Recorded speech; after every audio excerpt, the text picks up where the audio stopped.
cada um de vocês. Estamos começando mais um culto de louvor e adoração ao nosso Deus. Eu quero convidá-los, aqueles que trouxeram suas Bíblias, a abrirem no Salmo 34. Salmo 34. Nós leremos a partir do verso 3, do Salmo 34.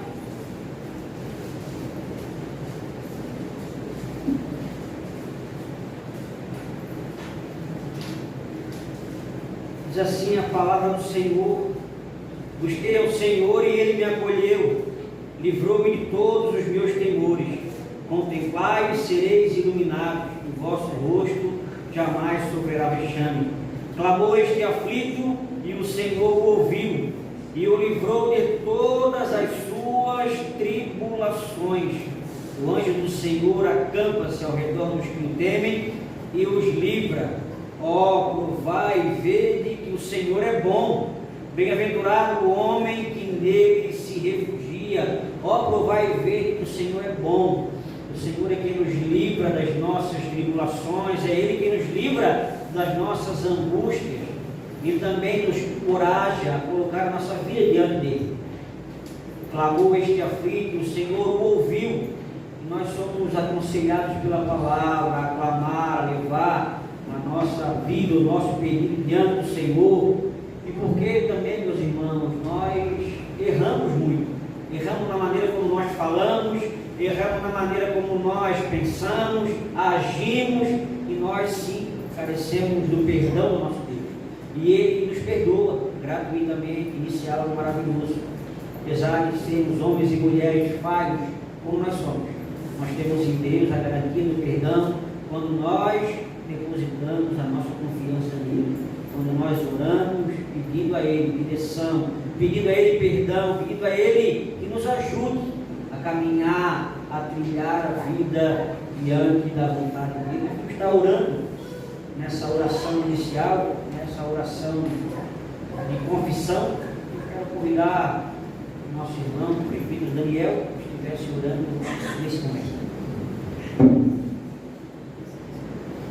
Pai querido, eu te agradecer por esse momento que está na sua casa.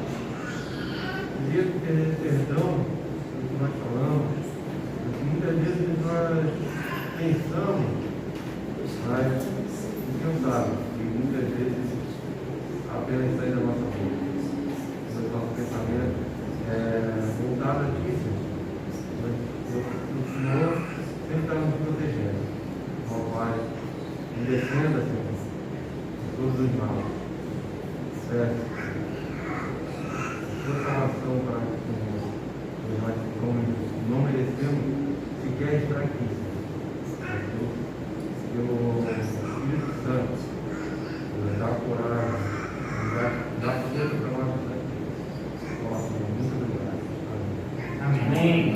Amém. Eu quero convidar aqueles que quiserem, aqueles que puderem, se colocar de pé para adorarmos ao nome do Senhor Jesus. Ele que é o bondoso amigo, Ele é Jesus Cristo. Quão bondoso amigo é Cristo. Vamos adorar ao Senhor Jesus.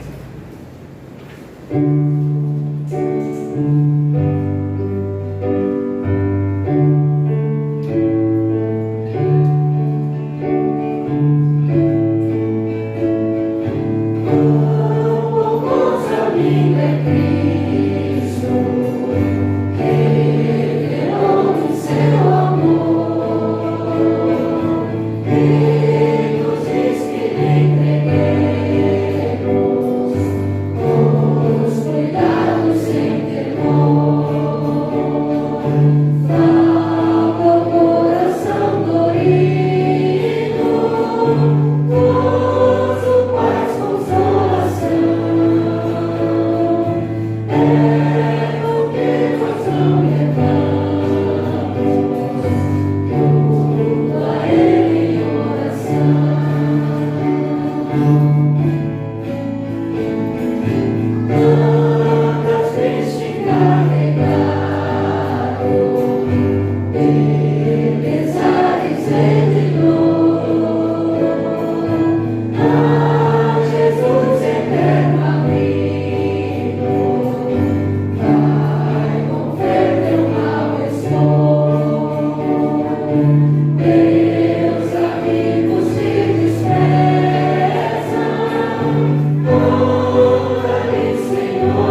presença santa, maravilhosa, nos achegamos agora. Deus, agradecidos ao Pai pela tua bondade, agradecidos ao Deus pela tua misericórdia, Senhor, que nos alcançou nessa manhã, ó Pai, e fez com que cada um de nós, ó Pai, se levantasse, ó Deus, tivesse vida para nesse dia, Pai, estar na tua casa, louvando ao Senhor, engrandecendo ao teu nome. Eu peço ao Pai nessa noite, de uma maneira maravilhosa, especial, que o Senhor fale ao nosso coração. Contempla cada um dos meus irmãos, Pai, que nessa noite se fazem presente na tua casa. Que o teu Santo Espírito esteja, Pai, agindo de maneira maravilhosa, tocando em cada coração, ó Pai. Contempla, Pai, a vida de cada um de nós. Queremos te adorar, queremos servir ao Senhor, queremos entregar a nossa vida, o nosso coração diante do Senhor, Pai. Receba esses louvores, Senhor. Fica à vontade no nosso meio, Senhor. Que o teu Santo Espírito possa passear entre nós, tocar no nosso coração, ó Pai, quebrantar o nosso coração, para que venhamos te louvar, render graças ao Senhor, que é Deus santo e maravilhoso. Nós te louvamos agradecidos nessa noite, Pai, em nome do Senhor Jesus. Amém e amém. Está adorando ao Senhor, pedindo para que o Espírito dele enche a cada um de nós, o Espírito enche a nossa vida, que a gente possa ser sim transformado, tocado por esse amor maravilhoso.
nosso Deus, que seja pelo desejo do nosso coração adorar, se colocar diante do nosso Deus. Nosso último cântico fala: Jesus te entronizamos, declaramos que tu és Rei, que ele possa reinar no coração de cada um.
Poxa vida, criançada bonita, né? Estão cansados? Não? Não, Dudu? Mais ou menos, né? A gente teve a noite do pijama, a noite do pijama. Essa molecadinha aí, 1h da manhã, 1h30. 2h da manhã, né, Dudu? O pastor está ficando velho, está ficando cansado. Mas foi uma bênção, né? Foi uma coisa maravilhosa, não foi? Não via, chegou algumas vacinas, né, cara? É, e os tios é que ficaram mais cansados, né? Porque a gente é mais velho. Na verdade é porque antes de começar, aqui a gente estava brincando ali na rua. Muito ansiosos, né? Vamos Vamos fazer os passinhos então bem bonitos? Os meus pezinhos juntos estão. Meus pezinhos juntos estão. Cruzo os dedinhos da minha mão. Cruzo os dedinhos da minha mão. Abaixo a cabeça com atenção. Abaixo a cabeça com atenção. E fecho os olhinhos em oração. Fecho os olhinhos em oração. Deise. Nosso Deus, nosso Pai, muito obrigado, Senhor, por esse privilégio de estar na tua casa. Muito obrigado por essas crianças que aqui estão, os quais trouxeram. Que o Senhor venha abençoar a cada uma delas, os seus pais e as professoras, Senhor, que vão trazer a mensagem na linguagem delas. Abençoa essa classe, que o Senhor proteja eles, Senhor, que o Senhor dê saúde. É em nome de Jesus que nós pedimos por essas crianças. Amém. Amém. Só mais pode se assentar?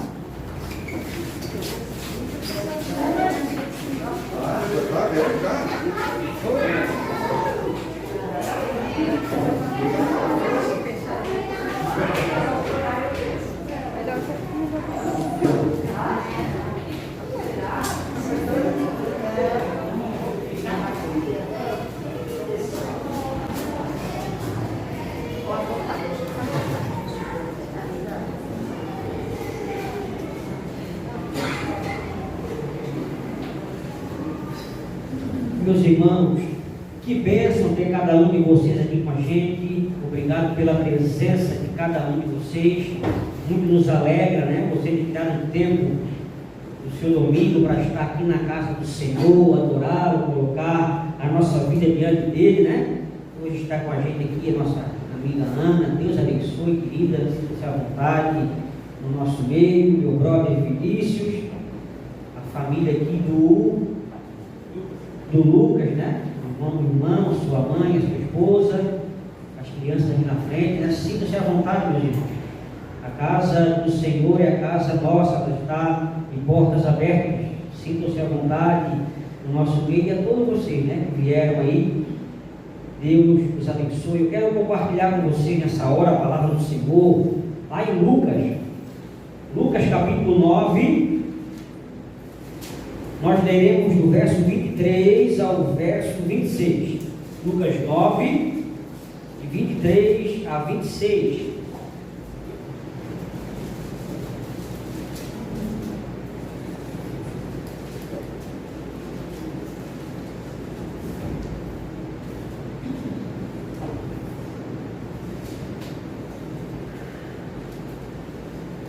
Todos acharam? Diz assim a palavra do Senhor: dizia a todos: se alguém quer vir após mim, a si mesmo se negue, dia a dia, tome a sua cruz e siga-me. Pois quem quiser salvar a sua vida, perdê-la-á. Quem perder a vida por minha causa, esse a salvará. Que proveita ao homem ganhar o mundo inteiro, se vier a perder-se ou causar dano a si mesmo? Porque qualquer que de mim e das minhas palavras se envergonhar, dele se envergonhará o Filho do Homem quando vier na sua glória e na do Pai e dos santos anjos. Vamos orar? Deus Santo, obrigado pela tua palavra linda nessa hora. Pedimos que o teu Espírito Santo venha, Pai, iluminar o nosso coração, a nossa mente.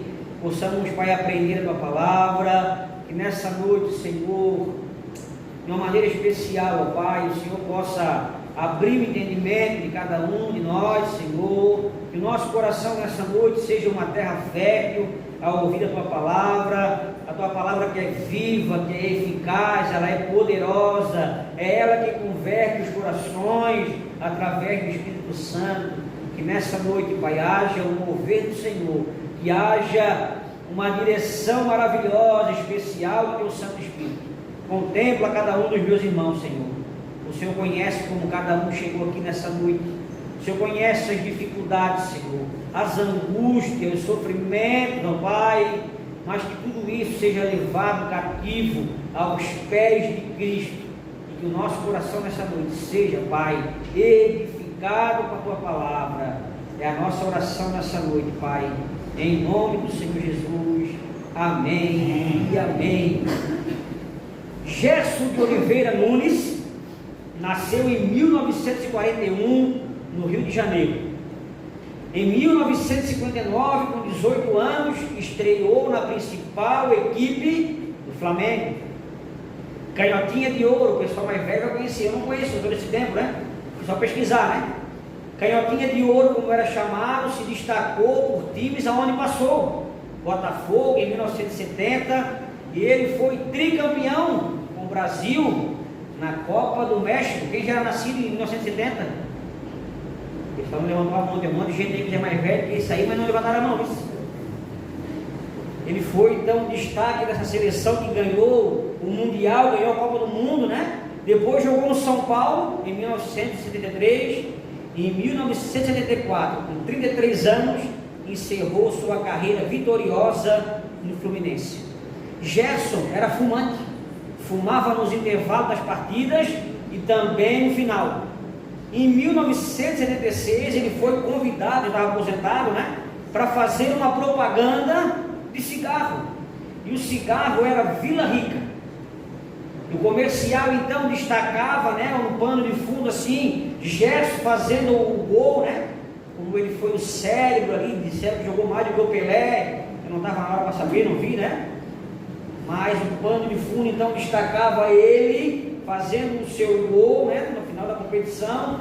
E o repórter perguntou para ele o seguinte: Gerson, você sempre foi fumante, por que você escolheu o cigarro Vila? E a resposta de Gerson ao repórter foi o seguinte: que para que pagar mais caro se o Vila me dá tudo aquilo que eu quero de um bom cigarro? Gosto de levar vantagem em tudo, certo? Leve vantagem você também, leve Vila Rica.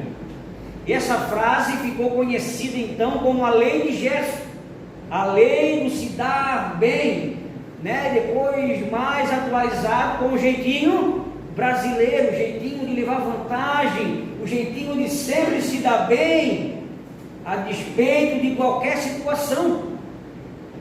Esse é o pensamento de muitas pessoas hoje, se dar bem em cima dos outros. Um exemplo, né, bem clássico: uma pessoa ela está apertada financeiramente, ela tem um carro que vale 30 mil reais, e naquele apuro que ela está, ela chega para alguém: ô Murilo, estou passando uma dificuldade aqui, cara, eu te vendo meu carro por 20 mil reais. Aí o Murilo assim: se tu quiser 15 eu te dou. E vai contar na igreja que foi uma bênção do Senhor. Irmão, eu fui abençoado por Deus, eu comprei um carro de 30 mil por 15. Oh, bênção do Senhor! Que bênção é essa? Em detrimento do outro. Aí ele andou 2 anos com o carro, foi vendeu por 35. É o preço da vida, irmão. Aí o outro irmão queria comprar, que está começando a vida agora, não te faça aí por 34.500. A gente é amigo, né?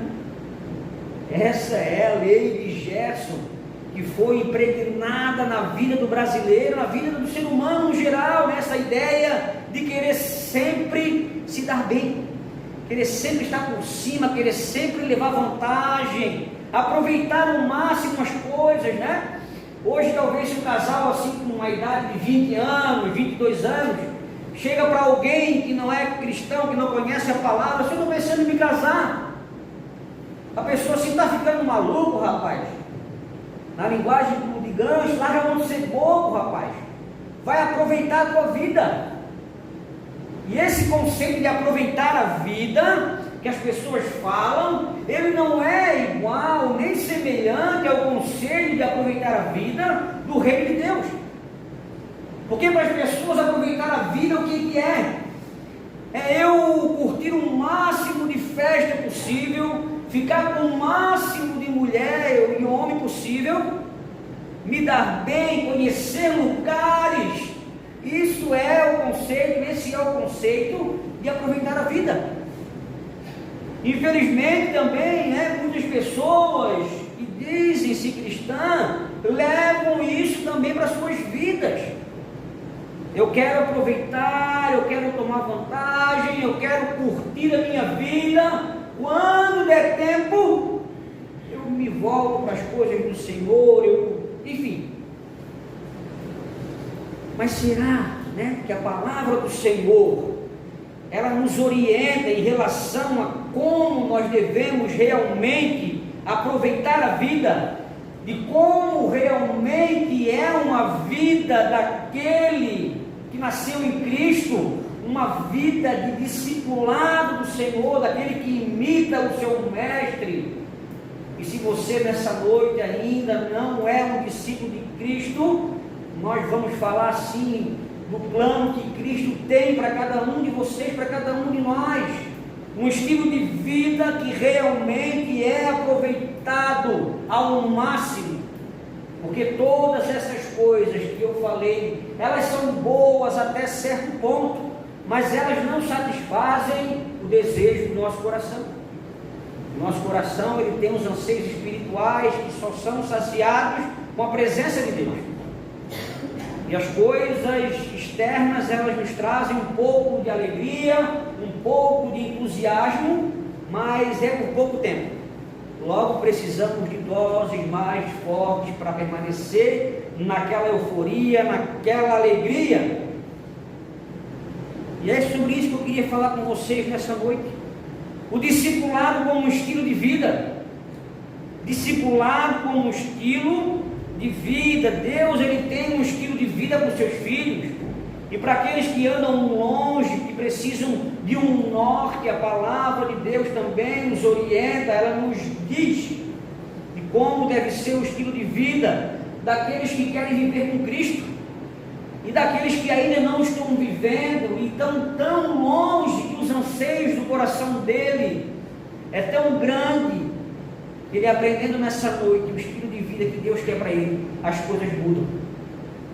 Deus tem um estilo de vida para os seus filhos.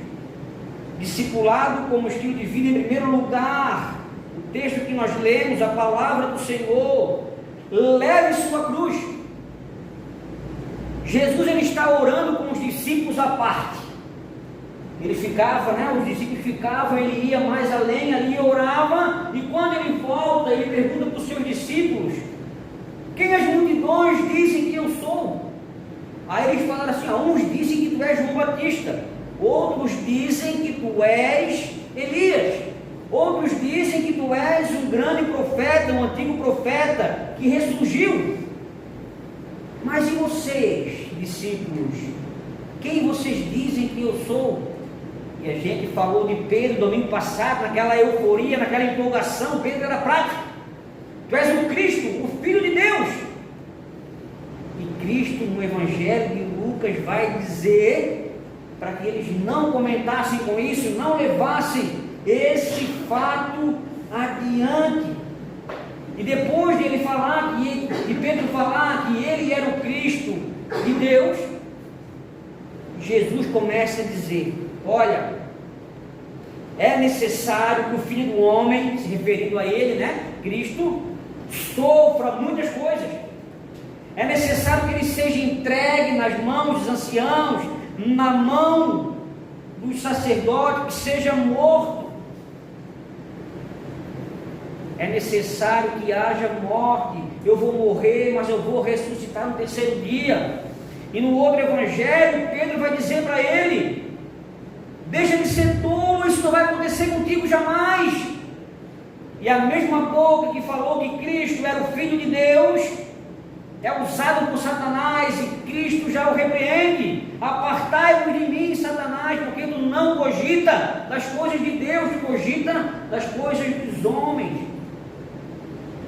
Mas ele estava dizendo então aos seus discípulos que haveria sofrimento, que haveria um caminho a ser cumprido, haveria um sacrifício necessário para que nós pudéssemos nessa noite estar aqui reunidos.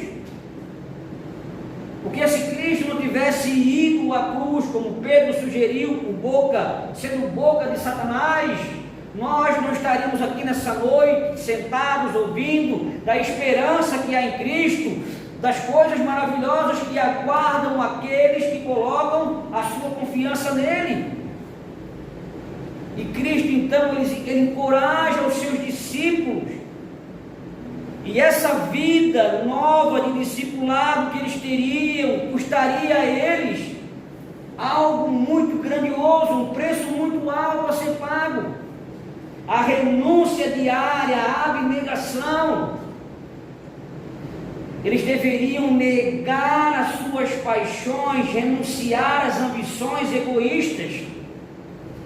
E talvez hoje nós olhamos para a cruz como um enfeite de uma igreja, como um pingente de uma corrente, uma pulseira, uma tornozeleira, um brinco. Mas as pessoas que viviam na época de Cristo sabiam bem o que significava uma cruz. Era sinal de tortura, sinal de penitência. Era a maneira de romanos crucificarem. E ninguém que tinha sido levado naquele cortejo, que Cristo também levou esse cortejo, levou a parte da cruz nas suas costas, ninguém que chegou até lá voltou com vida. Então, ao tomar a cruz, eles sabiam qual o significado que Cristo estava dizendo para eles. Que eles deveriam carregar a sua cruz, negando as suas paixões. Ora, a cruz que eles carregaram é diferente da de Cristo. Porque por mais que eles fossem padecer, morrer, a morte deles não poderia alterar em nada o curso da história, assim como foi a morte de Cristo. Mas eles, como discípulos de Jesus, pagariam com a sua vida o preço de seguir a Jesus. Cristo está dizendo para eles assim: olha, aquele que é meu discípulo e que ele se dispõe a caminhar comigo e olhar para trás no arado, ele não é digno de ser alguém do reino, alguém que é colocado na vida cristã e não leva em consideração, em primeiro lugar, o reino de Deus, a justiça dele, o perdão, o amor ao próximo, a abnegação das paixões mundanas, todos os ensinamentos do Sermão do Monte. Leia Mateus 5, 6 e 7, faça isso como exercício devocional diário. Leia Mateus 5, 6 e 7, é o princípio, as diretrizes dos cidadãos do reino de Deus. E Cristo está dizendo para eles que eles, se não buscarem essas coisas, de nada adiantaria. Não valeria eles buscarem outra coisa que não tem sentido, como uma perda de tempo. E eles jamais encontrariam essa vida distante do Senhor Jesus. E a vida que Cristo dá aos seus discípulos não é uma vida onde ele busca somente viver para si. Porque nós vivemos uma sociedade extremamente egoísta, onde as pessoas vivem para si, não há espaço para o outro. Eu vou ficar rico, eu quero ser feliz, eu quero ser bem-sucedido, é eu. Mas na dinâmica do reino de Deus, isso não é bem assim. Então, esse tomar a cruz de Cristo é se abnegar desses nossos desejos que são egoístas, que viram, se voltam apenas para a gente. É aquela busca diária pela minha satisfação. Eu quero estar bem, eu quero estar feliz em detrimento dos outros. E é por isso que os relacionamentos eles são tão descartáveis. Porque as pessoas elas querem se aproveitar do outro, querem se aproveitar daquilo que o outro tem para oferecer a ela, e quando isso acaba, ela vai embora à procura de outra que possa suprir as suas necessidades. Isso também se aplica às igrejas. As pessoas chegam na igreja e elas consomem aquilo que a igreja tem para oferecer para elas, e depois elas pulam de galho em galho, vão para outro lugar. Então a vida que Cristo dá aos seus discípulos é uma vida onde eles se preocupam com os outros, eles consomem essa vida para o outro. é morrer para a minha paixão e viver para Deus. Viver em função de agradar o outro, viver em função de abençoar o outro também. Alguns, vão pensar que carregar essa cruz, poxa, a minha sogra é a minha cruz, a minha nora é a minha cruz, o meu genro é a minha cruz, por mais que seja uma cruz pesada de carregar, mas não é essa cruz que Deus está falando aqui no texto. Por mais que você seja uma pessoa enjoada, chata de trabalhar, você tem que suportar em amor. A dinâmica do reino é um pouco diferente, né? Mesmo aquele irmão que é chato, aquele irmão ali que só a misericórdia de Cristo para aturar ele, mas tem que aturar ele em amor. Então ele não é a tua cruz no sentido que você vai carregar, não é isso, mas é no sentido de uma vida entregue, uma vida mortificada das paixões que militam contra o nosso corpo, dos desejos que são contrários à vontade do Senhor. No versículo 25 do texto que nós lemos, Cristo vai dizer que proveita o homem ganhar o mundo inteiro e vier a perder se o causar dano a si mesmo. Ele faz aqui um exagero, uma hipérbole, um exagero. Quem que vai ganhar o mundo inteiro? Por mais que isso fosse possível, você adquirir todas as coisas do mundo, Os outros evangelistas vão dizer: se você perder a sua alma, de que proveito tem? E quantas pessoas têm perdido a sua alma para construir impérios? O que o texto está dizendo é que se você fosse dono de todas as coisas do mundo, mesmo assim você seria uma pessoa triste e vazia. Porque as coisas do mundo, elas não satisfazem o homem espiritual. Eu costumo dizer que essas parafernálias do mundo, elas são boas até certo ponto, mas quando a nossa esperança está colocada nessas coisas, é certo, meu irmão, que a frustração vai vir, que a tristeza, que o vazio na alma, o anseio do coração vem. E por mais que eles pudessem aproveitar todos os prazeres do mundo, sem a vida em Cristo, sem a salvação, tudo era perda de tempo.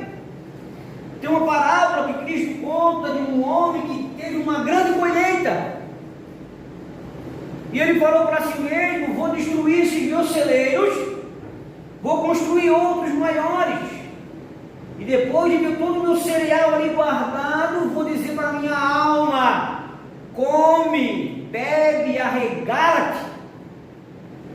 E o texto vai dizer: louco. E hoje, se te pedirem a alma, o que tu tens preparado, para quem será?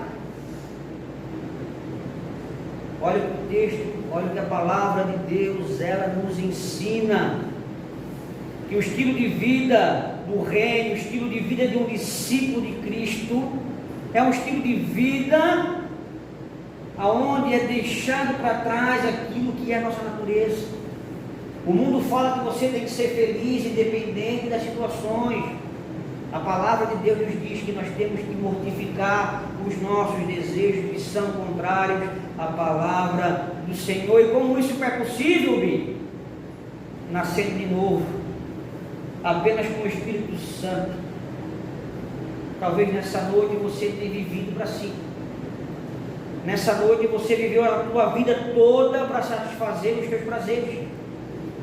Talvez o anseio do teu coração é prazer, é satisfação, é alegria em qualquer momento.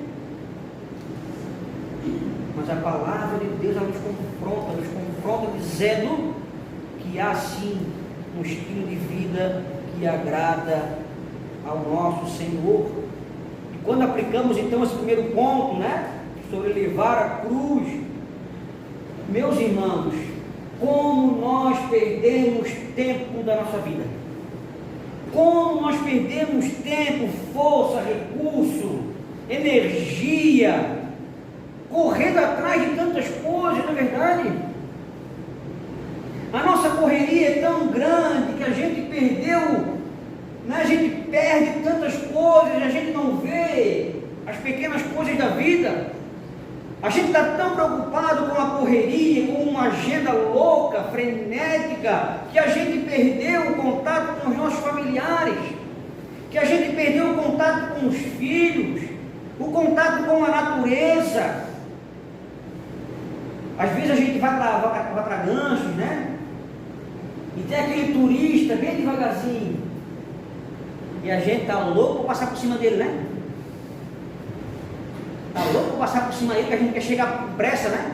E ele vai tirando foto, contemplando a nossa natureza, que nós passamos aí na correria que nem mais ligamos, e a gente vive nessa correria.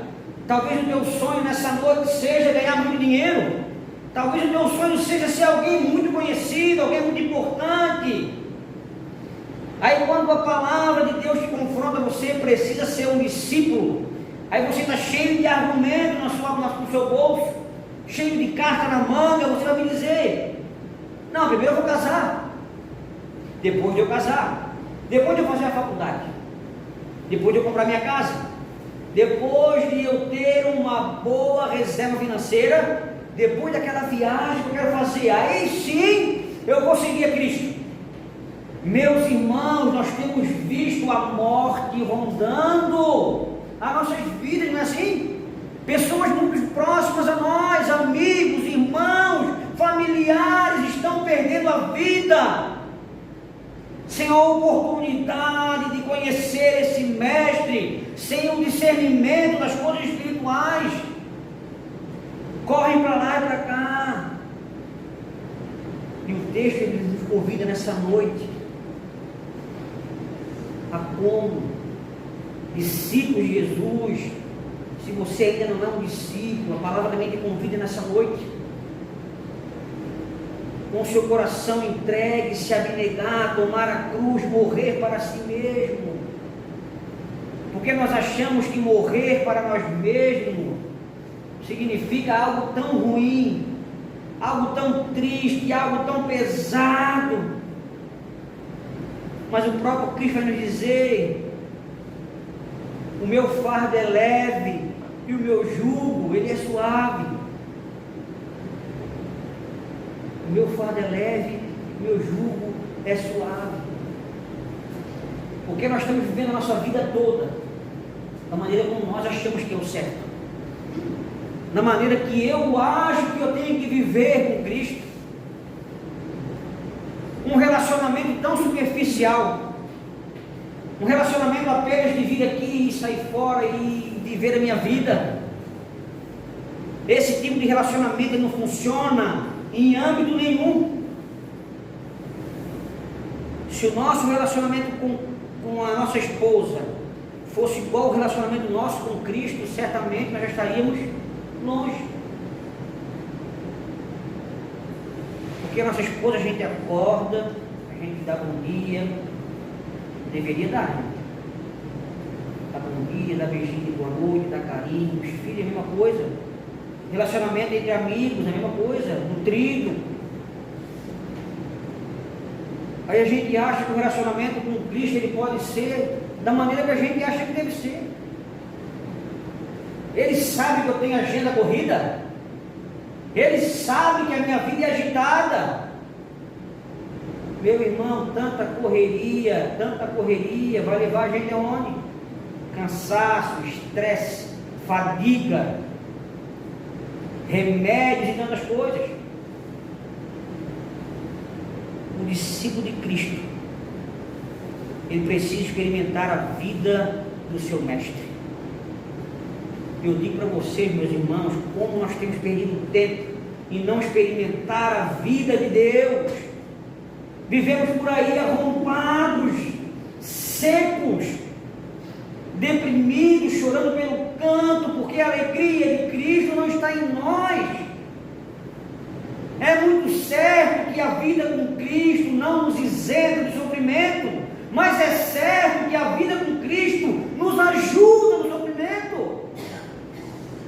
A vida com Cristo nos ajuda a enfrentar a vida, que não é uma vida cor-de-rosa, como disse Erasmo Carlos, não é. Não é só vitória, não é só bênção, não é. A vida traz tristeza, sofrimento, perdas, tantas coisas. E Cristo veio para que tivéssemos vida e vida com abundância. E talvez nós estamos aí vivendo uma vidinha magrela, desanimada, xoxa, frouxa, e achando que é isso que Deus tem para nós, achando que é normal, assim, não, é assim mesmo, né? Nossa igreja é mais devagar, é mais fria.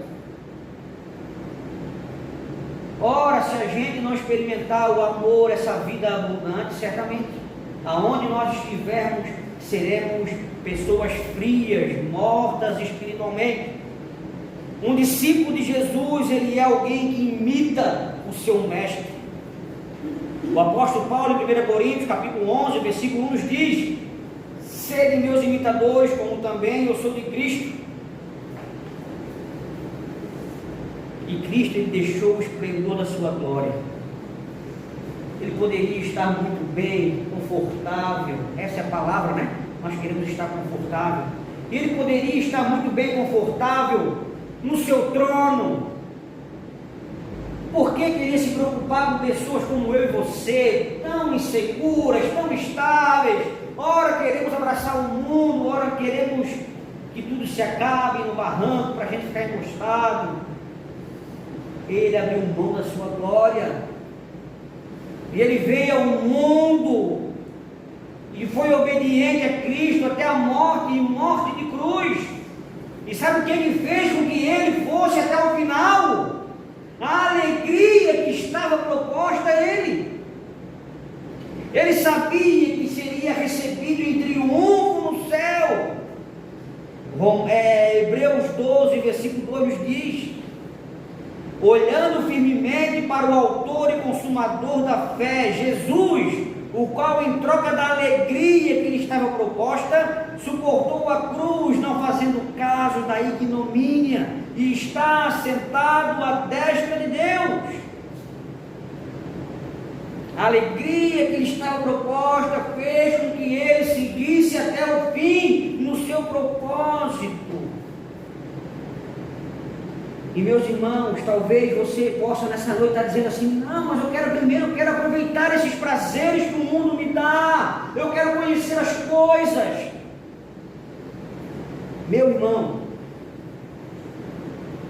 um conselho de pastor, de amigo, de alguém que já foi muito longe nesse mundo, de alguém que já conheceu coisas que não é lícito falar nesse momento, de coisas tão tenebrosas, de coisas que enchem os olhos, mas não saciam o coração.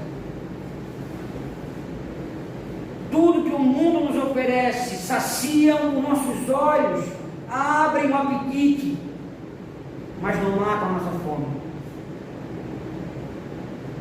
É como você comer isopor, aquela bolachinha, barriga cheia, boca cheia, barriga vazia. Isso é o que o mundo oferece. E os caminhos que a gente fica deslumbrado, olhando, que coisa maravilhosa, que vida maravilhosa. Meus irmãos, você pode ter tudo isso e mesmo assim continuar sendo infeliz, vazio, porque a vida de Cristo não está em você. Provérbios 14, versículo 12 nos diz: há caminhos que para o homem parecem direito, mas ao cabo dá em caminhos de morte.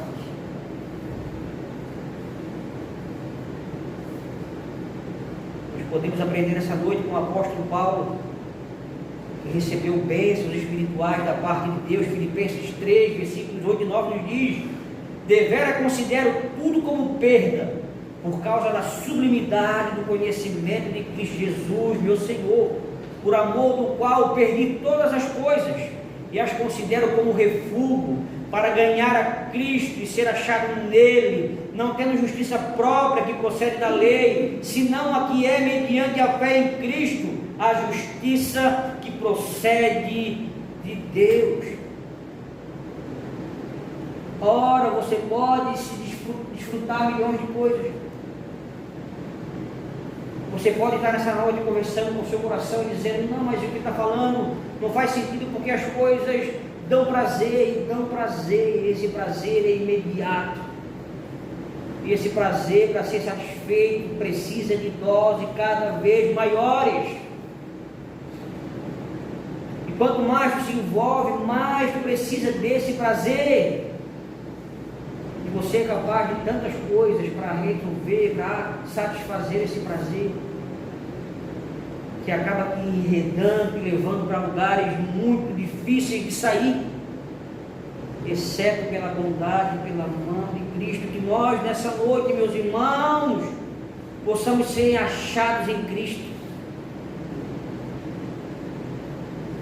porque o discipulado, a vida cristã, ela quer de cada um de nós um alto preço, mas esse alto preço que a gente precisa pagar. É como você ter que carregar uma saca de 50 quilos. E alguém pega, bota na sua cabeça. Você dá uma ajuda, não dá? Porque pegar no chão é mais difícil, né? E alguém pega essa saca de cimento, bota no teu ombro e divide contigo esses 50 quilos. Não fica mais fácil? É assim que o Espírito Santo faz com cada um de nós, ajudando-nos a carregar a nossa carga, quando nós levamos a sério a vida de discipulado, a vida cristã séria, não ficamos correndo atrás do vento. Tem muitas pessoas nessa hora, meus irmãos, construindo verdadeiros impérios, fortunas, e quando a morte vem, e ela vem para todo mundo, né? A gente está sempre lidando com a morte, a gente vai em velório, a gente fica com as pessoas no hospital, e a gente vê as pessoas se debatendo. O fim chega para cada um e ele é triste, porque muitas pessoas que construíram impérios são miseráveis espiritualmente falando. E tu vê alguém que não tem Cristo morrer, é algo horrível. Não desejo isso para ninguém. Talvez nessa noite você está empenhado em construir um império, está empenhado em realizar as suas vontades, os seus sonhos, mas eu digo para você, meu irmão e irmã, se esses projetos, os seus sonhos não estiverem de acordo com a vontade do Senhor, você correrá e nunca chegará na ponta do arco-íris. Porque quando a gente é jovem, a gente corre mais. E o vento, por mais que você seja jovem, a gente não vai conseguir pegar. E Cristo está nos dizendo nessa noite: pare de correr atrás do vento. Pare de querer fazer as coisas do teu jeito. Pare de dizer que é você que sabe aquilo que é melhor para você. Não sabe. Não sabemos nem orar como convém. Precisamos sim da intervenção desse Deus. Entregamos a Ele nossos sonhos, projetos, nossas finanças, nosso coração a Deus. Segundo e último lugar, nessa vida de discipulado, nós precisamos, diante do Senhor, não se envergonhar do nosso mestre, porque Cristo, depois de advertir, o alto preço que eles deveriam pagar, o discipulado cristão, uma vida longe de Deus, por mais vantajosa que ela possa ser aos olhos dos homens, de nada vale no Espírito. Por mais prazerosa que seja a sua vida, por mais coisa que você possa possuir, nada disso vai te trazer a felicidade que você procura. E aqueles que se decidiram em seguir a Cristo, aqueles que colocaram o seu coração no discipulado, eles não deveriam se envergonhar das palavras do seu mestre. Porque o Evangelho de João, capítulo 6, Cristo vai começar a dizer: olha, quem não comer da minha carne e não beber do meu sangue, não tem parte comigo e não tem vida em si mesmo. Cristo não está dizendo que os discípulos deveriam ser canibais, não é isso que ele está dizendo. Mas se eles não participassem do corpo, do sangue, do sacrifício dele, eles não teriam vida nenhuma. O que acontece? Diz o texto que muitas pessoas pararam de seguir Jesus. Pedro vai dizer para ele assim: ora, Jesus, que sermão duro esse, né? Quem é que pode seguir isso aí? Cristo olha para ele e fala assim: Pedro, quer ir embora também? Vocês 12 querem ir embora? Pode ir. E Pedro fala assim: para onde nós iremos, Senhor? Se só tu tens as palavras de vida eterna. Os discípulos, eles se envergonharam de Jesus quando ele foi preso, se envergonharam de Cristo pendurado naquela cruz. Mas quando Cristo ressuscitou, quando o Espírito desceu sobre eles, eles começaram a se alegrar e pararam de se escandalizar em Cristo. Atos dos Apóstolos, capítulo 5, versículo 41, nos diz que, retirando-se ele do sinédrio, regozijavam-se por terem sido considerados dignos de sofrer afronta por esse nome. Aqueles discípulos medrosos, envergonhados, porque o mestre foi pendurado numa cruz, agora estavam sendo açoitados pelo sinédrio, pela polícia religiosa da época, e eles estavam alegres por serem considerados dignos de apanhar por esse nome. Aquilo que era vergonha passou a ser honra. 2 Timóteo, capítulo 1, verso 8, nos diz: não te envergonhes, portanto, do testemunho de nosso Senhor, nem do seu encarcerado que sou eu, pelo contrário, participa comigo dos sofrimentos a favor do Evangelho segundo o poder de Deus. Porque a prisão, a cruz era algo vergonhoso. E o que Paulo está dizendo para Timóteo: Timóteo, não se envergonhe do sacrifício de Cristo, não se envergonhe da cruz dele, não se envergonhe da minha prisão, porque eu estou aqui por amor a Cristo. Romanos 1,16 nos diz: não me envergonho do Evangelho, porque é o poder de Deus para a salvação de todo aquele que crê, primeiro do judeu e também do grego. E esse é o sentimento que o discípulo deveria ter em relação ao seu mestre, sem se envergonhar, sem ter medo.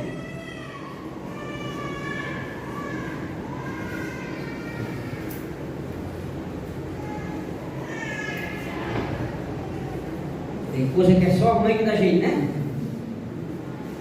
Então, aqueles discípulos, aqueles irmãos, eles não deveriam se envergonhar, né? Nem com desprezo, nem com a falta de amor, mas eles deveriam sim confessar a Deus diante dos homens, confessar a Cristo diante dos homens, porque se eles não fizessem isso, Cristo também não os confessaria diante do Pai quando ele viesse na sua glória. Então eles não deveriam se envergonhar do Evangelho, não deveriam se envergonhar de Cristo, aplicando essa palavra aos nossos corações. Nós somos, meus irmãos, diariamente bombardeados por diversas ideologias. Nós estamos numa roda de amigos ali que não conhecem a palavra e falar sobre a homossexualidade. Nós temos vergonha de dizer o que a Bíblia fala. A Bíblia fala que macho e fêmea os criou. É o princípio bíblico, o princípio da palavra do Senhor, e nós temos essa dificuldade. O discípulo de Jesus, ele precisa, levar a sério essa questão de negar a si mesmo por causa do amor a Cristo. Porque nós podemos envergonhar a Cristo, meus irmãos, nesse caso que eu falei em relação à homossexualidade, Mas uma outra questão também, né? Quando você está numa roda de pessoas conversando, ou você ouve algum debate na internet, você tem a oportunidade de dar a sua opinião. Fidelidade conjugal é algo que está ultrapassado. Ser marido de uma só mulher, ficar só com um homem, isso é algo que está ultrapassado. A Bíblia fala: deixará o homem pai e mãe e unir-se-á à sua mulher, e os dois serão uma só carne. Mas os estudos dizem que há muito mais mulher do que homem, então não é justo ficar só com a minha. Esse é o princípio do mundo. O princípio de Deus, ele é totalmente diferente. Né? O politicamente correto vai dizer o quê? Nós temos que aceitar todas as formas de amor. Nós temos que entender que os tempos são outros. A Bíblia é ultrapassada. A Bíblia precisa ser o quê? Atualizada. Deus fez o prazer para que nós pudéssemos desfrutar. Isso é algo primordial para a gente. O discípulo de Jesus, ele nega essas paixões. Porque as paixões da carne, elas são uma luta constante com o nosso espírito. E se nós quisermos ter vida com Cristo, vida espiritual, nós temos que negar-se das paixões. Porque nós não somos animais irracionais que são levados pelo instinto, pelo impulso, não.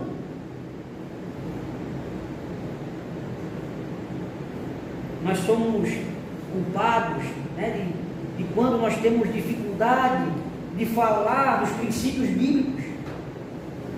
Quando, para ser aceito num lugar, nós abrimos mão dos valores.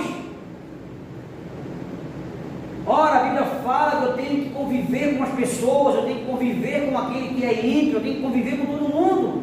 A Bíblia fala que eu não devo andar com aquele que diz que é crente e não é. Mas aquele que não é crente, eu preciso andar com ele sim. Preciso andar com essas pessoas, precisam, mas o que acontece é que nós somos facilmente influenciados por eles. O estilo de vida deles, ao invés de eles copiarem o nosso, nós copiamos o estilo de vida deles. Porque, meus irmãos, eu falo para vocês, ser cristão nunca foi e nunca vai ser uma posição de popularidade. A gente acha que assim, eu vou servir a Cristo, eu vou estar aí nas paradas, nos raios das paradas, né? Pô, tô seguindo a Jesus aí, é show de bola, cara. Ei, meu Cristo aí é show de bola. A palavra nos diz que aquele que quiser viver de maneira piedosa sofrerá perseguição.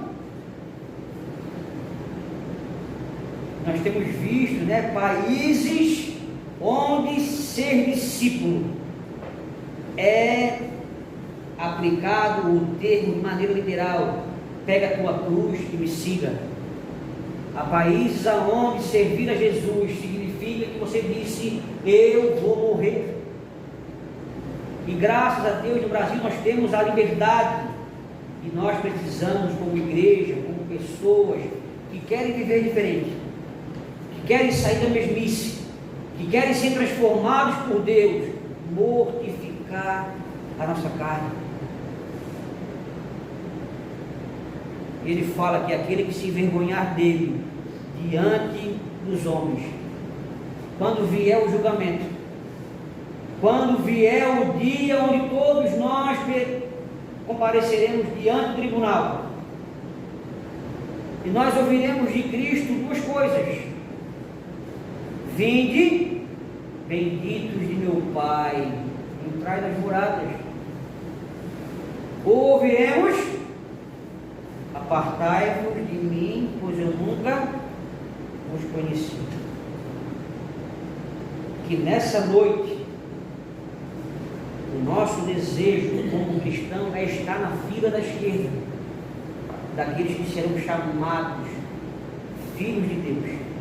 daqueles que serão levados a possuírem as grandezas eternas, as grandezas que Cristo sabia que ia desfrutar, e por isso ele se entregou. Que a nossa vida seja um estilo de vida onde o discipulado de Cristo seja levado a sério, e que possamos experimentar a gloriosa vida do nosso Senhor em cada um de nós. Que Deus nos abençoe, Deus nos guarde. Eu quero orar por vocês, ó.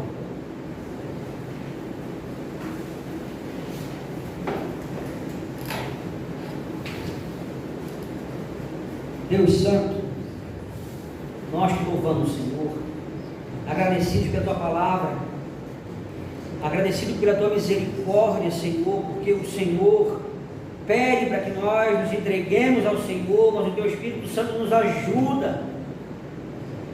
E quanto mais conhecemos da parte do Senhor, mais nos alegramos em estar diante do Senhor. Quanto mais experimentamos do Teu amor, das Tuas grandezas, muito mais, Senhor, queremos estar diante do Senhor.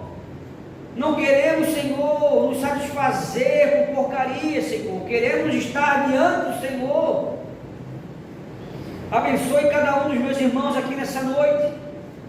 Cada pessoa que nos visita também, com o Teu Santo Espírito, Senhor, esteja sobre cada um deles, tocando em cada coração, Senhor, daqueles que nessa noite ainda não são discípulos do Senhor, daqueles que não tomaram a decisão de estar diante do Senhor e estão vivendo uma vida destruída, uma vida, Senhor, seca, vazia, uma vida sem alegria no Senhor. Que Teu Espírito Santo, Senhor, mude a situação, que haja um trabalhar do Senhor, um quebrantamento da parte do Senhor, ó Deus. Nós queremos ser, Pai, homens e mulheres, Senhor, discípulos do Senhor, que levam a sério o Teu Evangelho, que levam a sério a vida com o Senhor. Nos ajuda, Deus. Pai querido, tenha misericórdia de cada um de nós. Contempla cada um dos meus irmãos aqui nessa noite. Dê a cada um deles a Tua graça nessa semana, Senhor. Que cada um deles seja conduzido na Tua presença. Que o Senhor vá abrindo portas, Senhor, portas de emprego, portas de oportunidade, Senhor, de mudança, de restauração. Traga cura, traga libertação ao Teu povo, Senhor. Oh, Pai querido, nós te louvamos nessa noite, Pai. Obrigado pela Tua palavra, obrigado por esse momento. Nós te louvamos, agradecidos, ó Pai, em nome de Jesus. Amém. Amém. Vamos receber a bênção, que a graça do nosso Senhor e Salvador Jesus Cristo, o amor de Deus, nosso eterno e bondoso Pai, a comunhão e a consolação do Divino Espírito Santo esteja sobre cada um de vocês, a Igreja de Cristo, espalhados sobre a face da terra, hoje, para todo sempre. Amém. Amém. Amém.